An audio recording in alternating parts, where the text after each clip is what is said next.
нашиот новинарски клуб.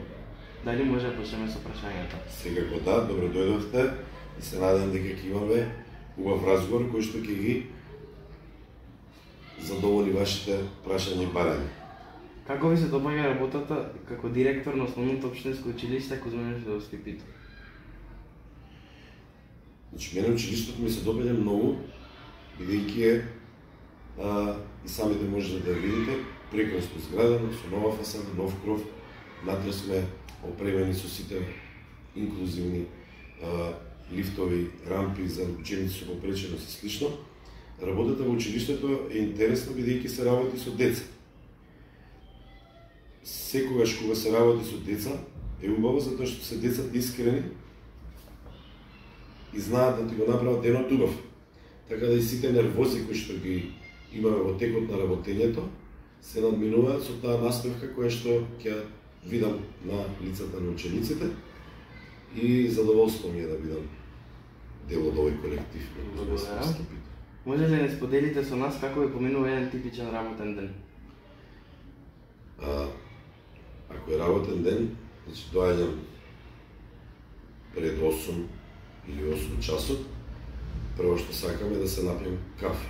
Сам си варам турско кафе или македонско и откако ќе го испијам кафето со некој од стручната служба, се правиме некаков план со тоа што ќе правиме денеска во текот на денот, иако секојдневно се обврски, самите знаете дека кога се работи со деца, секојдневно се јавуваат случаи кои што мора да се реши. Исто така, имам соработка со наставниците, секојдневно, бидејќи имаме наставници кои што се нови во училиштето, па мора да им се даде помош и подршка. Имаме наставници кои што доаѓаат од други училишта, па другото училиште работи на малку различен начин од нашиот, значи имам секојдневна комуникација со ученици, со наставниците и секако поминува многу време низ училници за да ги видам учениците, да ги прашам дали се ворат, дали имат некаков проблем и како може да помогнеме. И откако ќе се смири вториот дел од денот, тоа е после 12:30, со стручната служба, тука се психологот, педагогот, социјалниот работник, дефектологот, секретарката, ги спремаме оние документи кои што за нас ги бараат Министерство, општина и слично, и тоа така трае до околу 15 часот и 30 минути, кога више го привршуваме работниот ден. Благодарам. Може ли да ни кажете нешто повеќе за училиштето? Однодамно тоа е прогласено за инклузивно и енергетски ефикасно училиште. Така. Значи го спомнавме ова и предходно. Нашето училиште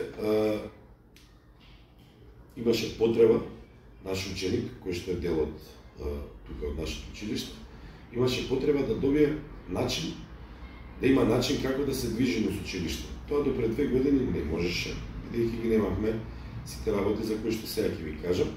И преку проекти на Министерството, проекти на општината, проекти странски, овозможија да ние нашето училиште го осовременимо. Што значи тоа? Прво што се смени беше кровот, тоа беа азбестни плочи кои што се штетни за здравјето на сите луѓе, ги заменивме, во исто време се работеше на фасадата. Заменување на фасадата значи дека ќе можеме сега више поубаво да се грееме, топлината која што има во училиштето да не ни бега толку, туку да се задржи во училиштето. Во исто време се зафативме со проектите околу инклузивност на кои што и сам ги спомна. И тука можеме да се пофалиме дека сме едно од ретките. Денес имавме една новинарка која што кажа дека сме најдобро училиште на целиот свет.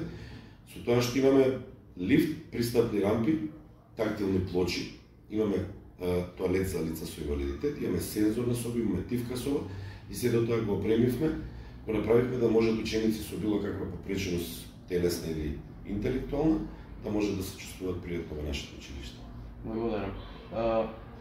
Да позборуваме за вашиот однос со учениците. Порано бевте омилениот наставник по информатика, а сега сте омилениот директор. Како ги поддржувате учениците во нивното образование и каков е вашиот однос со нив? Оние имаат мојата поддршка и сега, и во минатото, ќе имаат и во иднината. Значи, директор не се раѓаш и директор не остануваш вечно. Јас знам дека ќе се вратам во настава и повторно ќе се трудам да бидам омилениот наставник по информатика во училиште.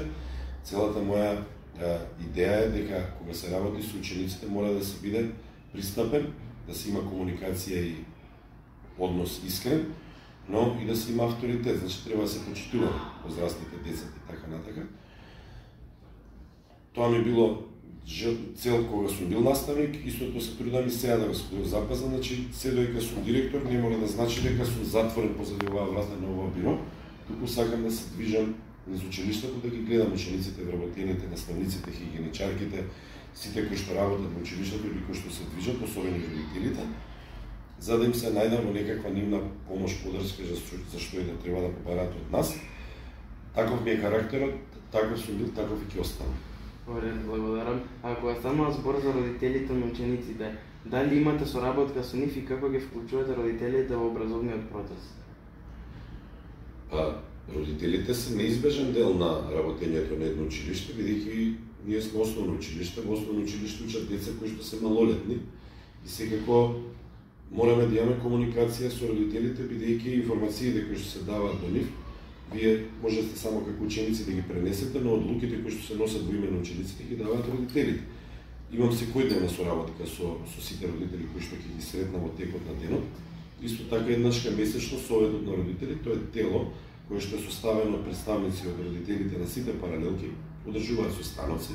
На истите состаноци ме покануваат и мене кога заеднички соработуваме се во интерес на децата да помогнеме каде што треба да се додаде. Советот на родители излага пресред со донации, Советот на родители организира манифестации, како што е спортските манифестации, Советот на родители дава предлози кои што потоа ние како училиште секако ако се добри ги прифаќаме, така да соработката со Советот на родители е на едно добро ниво. Пред неколку дена беше нашиот патронат празник. Може ли да ни споделите кои активности ги имаше училиштето по тој повод?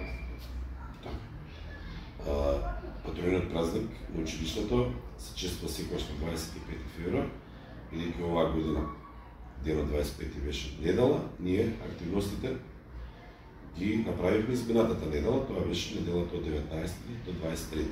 Таа недела имаше ликовен и литературен конкурс, на кој што се пријавуваат деца од сите возрасти и твореа за ликот и делото на Кузма Јасиновски, които се доделија дипломи за најдобрите пишувачи на текстови и тие што ги има нацртани цртежите.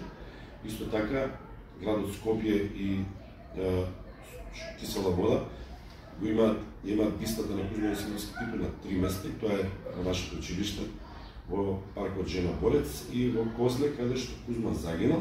И секоја година, така беше и оваа година, положивме цвеќе на сите 3 места. Со тоа го одбележуваме денот. До година ќе имаме интересен момент, бидејќи се 150 години од раѓањето на Кузма Јасиновски Пито, па сакам да најавам дека до година одбележувањето на патронат ќе биде на едно повисоко ниво. Благодарам. Нашето училиште е многу активно и на полето на надпреварите. Можете ли да ни споделите некои од успесите на училиштето? Да, значи, знаете самите, училиштето покрај општинските и државните надпревари одржува и локални надпревари. Се трудиме да сите ученици кои имаат афинитети по одредени предмети, јазици, математика, природни науки и слично, да одат на тие надпревари. Последно што се случи беа биологија и природни науки, математика знам, имавме шах и се трудиме да што повеќе ученици се вклучат на тие надпревари, тие конкурси што се пуштаат, за потоа да можам да одам на државно ученик, да освоиш место кое што за тебе ќе биде задоволство и секако за нашето училиште. Благодарам и за крај на денешното интервју би сакале да прашаме што е планирано следно, кои се следните активности на учениците и на наставниците од Основното општинско училиште Кузма Јасиновски Пито. Што е наредно, значи, ако земеме, бидејќи зборувавме за школото, кровот, фасадата, опременоста, можам да кажам дека во период кој што следи, освен физкултурната сала која што веќе треба да биде со новиот под опремена како што треба да се гради и нова физкултурна сала. Тоа е по план која ќе се реализира, не зависи само од нас, туку и општината и министерство. Во однос на училиштето ќе се трудиме исто така во период, бидејќи остануваат уште неколку месеци до крајот на оваа учебна година, да организираме исто така надпревари, некакви манифестации. Во моментот се прават посети на различни институции кои што учениците им даваат некакви нови видувања кои што се приватни гимназии, собрание, Народна банка, противпожарна заштита. И се надам дека на крајот на учебната година ќе имаме победници на тие надпревари, ќе имаме некои убави работи кои што ќе се случуваат во школата, секако за доволни ученици од одделението 9-то, кои што ќе имаат полуматурска забава и ќе се запишат во средните училишта кои што ми се пожелува. Благодарам на прашањето и другото.